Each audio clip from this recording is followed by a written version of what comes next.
Hello everyone, welcome to ASMR. Today we will be reading a fairy tale by Hans Christian Andersen. And it is illustrated with many stories. So let's see all the stories we have. We have some classics like The Princess and the Pea, Thumbelina, The Little Mermaid, The Emperor's New Clothes, The Ugly Duckling, and The Snow Queen. All great stories. And then there's even more on the back side. But today, I think we'll be reading The Ugly Duckling, which is on page 151. Let's see. 150. Here we are. It has a very lovely illustration on the front here. It's of an eye and what looks to be our little ugly duckling. So let's begin, shall we?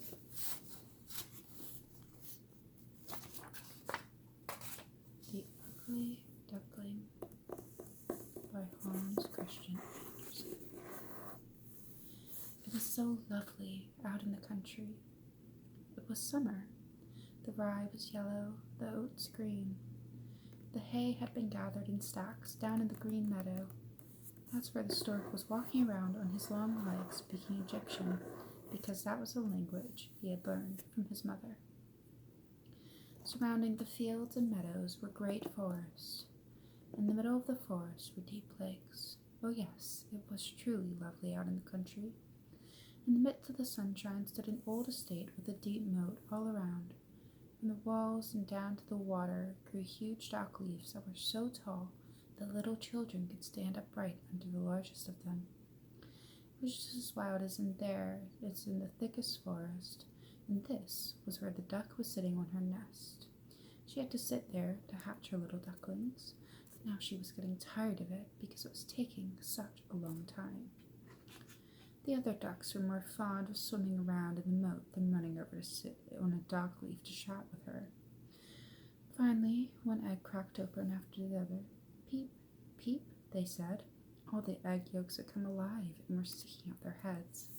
Quack, quack, she said, as she rushed out fast as she could, and looked out around to the green leaves.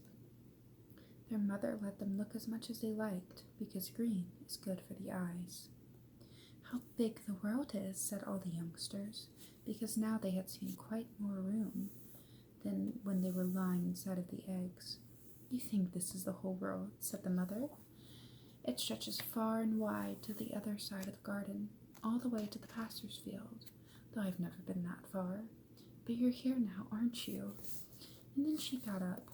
Oh no, I don't have all of you. The biggest egg is still lying there. Well, how long is it going to take? I'm getting very tired of this. And then she sat down again. So, how's it going? Said an old duck who came to visit. Well, one egg is taking such a long time, said the duck on the nest. It won't crack open, but take a look at the others. They're the loveliest ducklings I've ever seen, and they all look like their father, the rogue who never comes to see me. Let me look at the egg that won't crack open, said the old duck. I bet it's a turkey egg.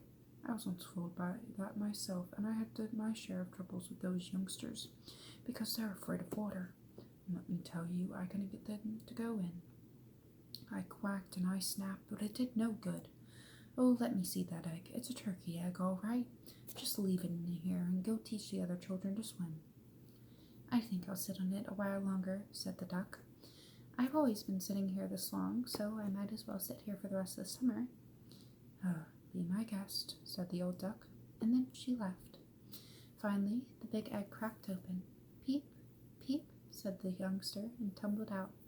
He was so big and hideous. The duck looked at him. Well, that's certainly an awfully big duckling, she said. None of the others look like that. He couldn't be a turkey chick, could he? Oh, well, we shall soon see. Into the water he goes, even if I have to kick him in myself. The next day, the weather was gloriously beautiful. The sun shone all on the green dock plants. The mother duck and her whole family went down to the moat. Splash! She jumped into the water. Quack, quack, she said, and one duckling after the other plopped in. The water washed over their heads, but they popped up at once and floated around so beautifully. Their legs moved on their own, and all of them were in the water. Even the hideous gray youngster was swimming along. No, he's not a turkey, she said. Look out how beautifully he uses his legs, how erect he holds himself. That's my child. Actually, he's quite handsome if you take a good look. Quack, quack, come along with me, and I'll take you out into the world and introduce you to the duck yard.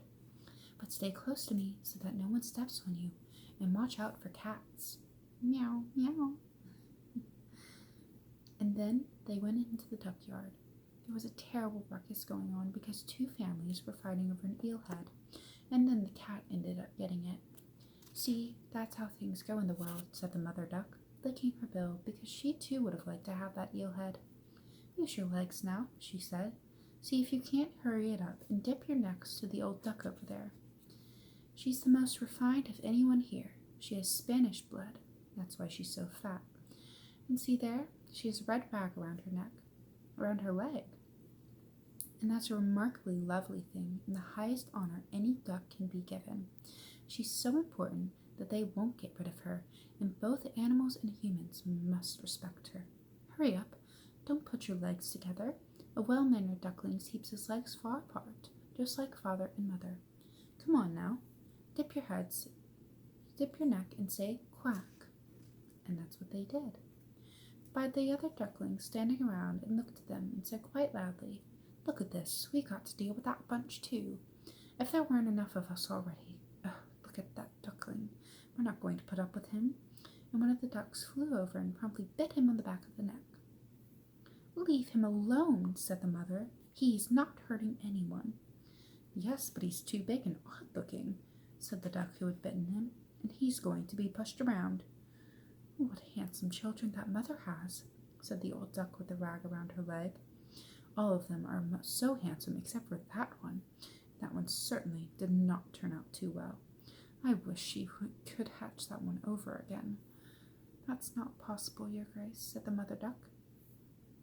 He may not be handsome, but he has genuinely good nature, and he swims beautifully as the others. Yes, I'd venture to say even a little better. I think he'll be handsome when he grows up, or with time he might get a little smaller. He was too long in the egg, and that's why he's not the right shape. And she plucked at the back of his neck and smoothed out his feathers. Besides, he's a drake, so it doesn't matter as much. I think he'll turn out strong, and that he'll win a place for himself. The other ducklings are so charming, said the old duck. Make yourselves at home. And if you happen to find an eelhead, you can bring it to me. And so they made themselves at home. But the poor duckling, who was last to come out of the egg and looked so horrid, was bitten, shoved, teased by both ducks and the hens. He's too big, they all said. And the tom turkey, who was born with spurs, which made him think he was an emperor, puffed himself up like a ship out of a full sail, and walked right over to him and started gobbling until he turned bright red in the face. The poor duck had no idea which way to turn.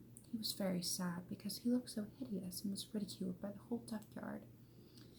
And that's how it went on the first day, and afterwards it got worse and worse. The poor duckling was chased by everyone. Even his siblings were mean to him. They always said, If only the cat would get you. What a horrid troublemaker you are. And the mother said, If only you were far away. The ducks bit him, and the hens pecked him, and the maid, who was supposed to feed the animals, gave him a kick with her foot. Then he took off running, flew over the hedge. The little birds in the bushes darted up into the air out of fright. It's because I'm so hideous, thought the duckling, and closed his eyes, but still kept on running. They reached the great marsh where the ducks lived, and then he lay all night. He was so tired and sad. In the morning, the wild ducks flew up, and they looked at their new companion. "Who on earth are you?" they asked. And the duck turned this way and that, greeting them as best he could. "You're awfully hideous," said the wild ducks. "But that doesn't matter to us, because provided you don't marry anyone in our family." The poor thing, he had no intention of getting married, as long as he was allowed to sit among the reeds and drink a little marsh water. There he stayed for 2 whole days. The 2 wild geese came along, or rather 2 wild ganders, because they were both males. And it wasn't long ago that they had come out of their eggs, and that's why they were so brash. "Listen here, my friend," they said. "You're so hideous that we actually like you. Want to come along and be a migrating bird? Nearby in another marsh there are some heavenly sweet wild geese, and all of the young ladies who could say quack. You're in a position to be a success, because you're so hideous." Bang! Boom! They soon overheard. Both the wild geese fell dead in the reeds. Oh no! And the water turned blood red. Bang! Boom! They heard again. An entire flock of wild geese rose up from the reeds. Then shots rang out again. The great hunt was underway. The hunters lay all around the marsh. Some were even up in the tree branches that stretched out over the reeds. Blue smoke drifted like clouds among the dark trees and hovered over the water. Through the mud came the hunting dogs. Splash, splash. Reeds and rushes swayed on all sides. What horror for the poor duckling! He turned his head to tuck it under his wing, but in that moment a huge, terrifying dog stopped right next to him, his long tongue hanging out of his mouth, and his eyes shining horridly. He lowered his jaws toward the duckling, slowing his sharp teeth, and splish, splash, he left without taking him. "Oh, thank goodness," sighed the duckling. "I'm so hideous that not even a dog would want to bite me." And then he lay very still as bullets whistled through the reeds, with one shot exploding after the other. Not until late in the day was it quiet, but the poor youngster still didn't dare stand up. He waited another few hours before he looked around, and then hurried away from the marsh as fast as he could. Racing over field and meadow, there was strong wind, and he had a hard time making headway. During evening, he reached a poor little farmhouse, and it was so wretched that he couldn't make up his mind of which way to fall, and that's why it was still standing. The wind was blowing so hard against the duckling that he had to sit on his tail to hold his ground, and then it got worse and worse. Then he noticed that the door had come loose from its hinges and was hanging so crookedly that he could slip through the crack into the house, and that's what he did. Inside lived an old woman with her cat and her hen. The cat, who was called Sunny, could arch his back and purr. He could even throw off sparks, for that you had to stroke his fur the wrong way. Then he had short little legs, and that's why he was called Henry Shortlegs. Oh, sorry. The hen had short little legs, and that's why he was called Henny Shortlegs. She was good at laying eggs, and the woman was fond of her as her own child. In the morning, they noticed the strange little duckling. The cat started purring, and the hen began to cluck. "What's this?" said the woman, looking around, but she couldn't see well, and that's why she thought the duckling was a plump duck that had gone astray. "What a nice find," she said. "Now I can have duck heads, if only it's not a drake. We'll have to give it a try." And so the duckling was accepted on a trial basis for 3 weeks, but no eggs appeared. The cat was the master of the house, and the hen was the mistress. They both kept on saying, "We and the rest of the world," because they thought they were half of it, and the better half of that. The duckling thought it might be possible to have another opinion, but the hen wouldn't stand for it. "Can you lay eggs?" she asked. "No." "Well, then you'd better keep your mouth shut." And the cat said, "Can you arch your back and purr and throw sparks?" "No." "Well, then, we don't want to hear from you when sensible people are talking." And the duckling sat in the corner in a bad temper. Then he happened to think about the fresh air and sunshine. He had such a strange desire to float on water that at last he couldn't resist, and had to tell the hen. "What's come over you?" she asked. "You don't have anything to do, so why do you get such ideas in your head? Lay eggs or purr, and it will pass." "But it's so lovely to float on water," said the duckling. "So lovely to dip your head under water and dive down to the bottom." "Oh, that's a great pleasure, all right," said the hen. "You must be crazy. Ask the cat, and he's the smartest one I know. Whether he likes floating on the water or diving underneath, I won't even talk about myself. But you can ask our mistress, the old woman.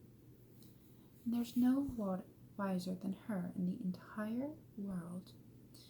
Who do you think she wants to float or get water on her head?" "You don't understand me," said the duckling.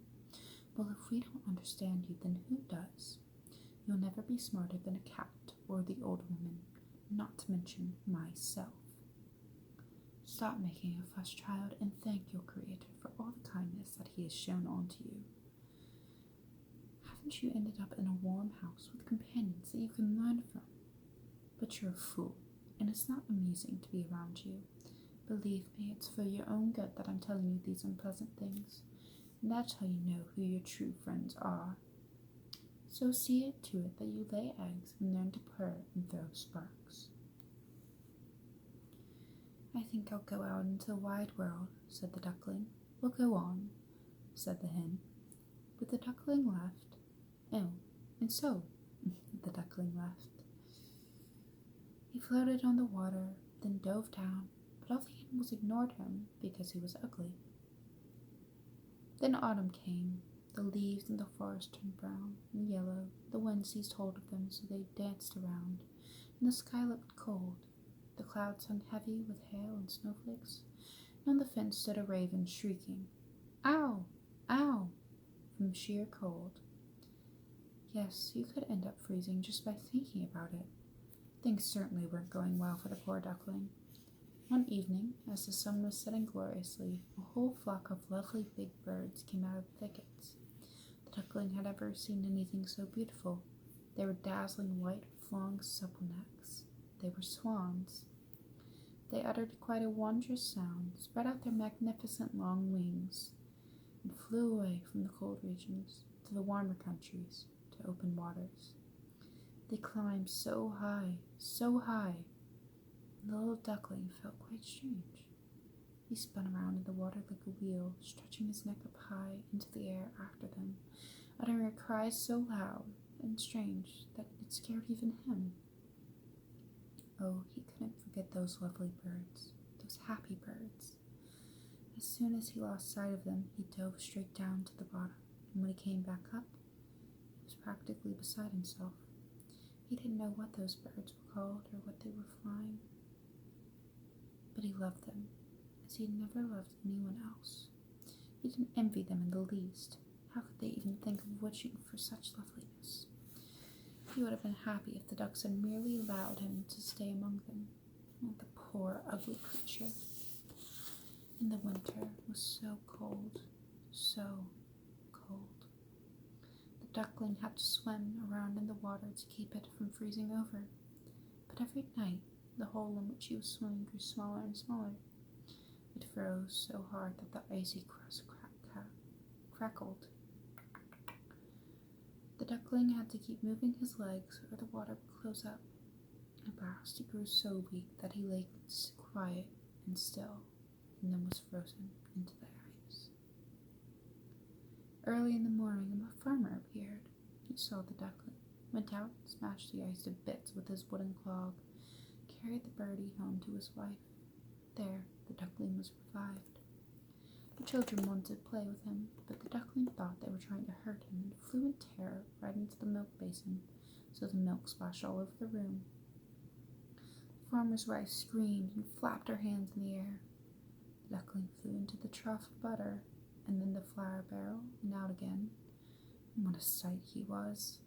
The farmer's wife screamed and swung at him in her tongs, and the children tumbled all over each other to catch the duckling. They laughed. They laughed at the duckling.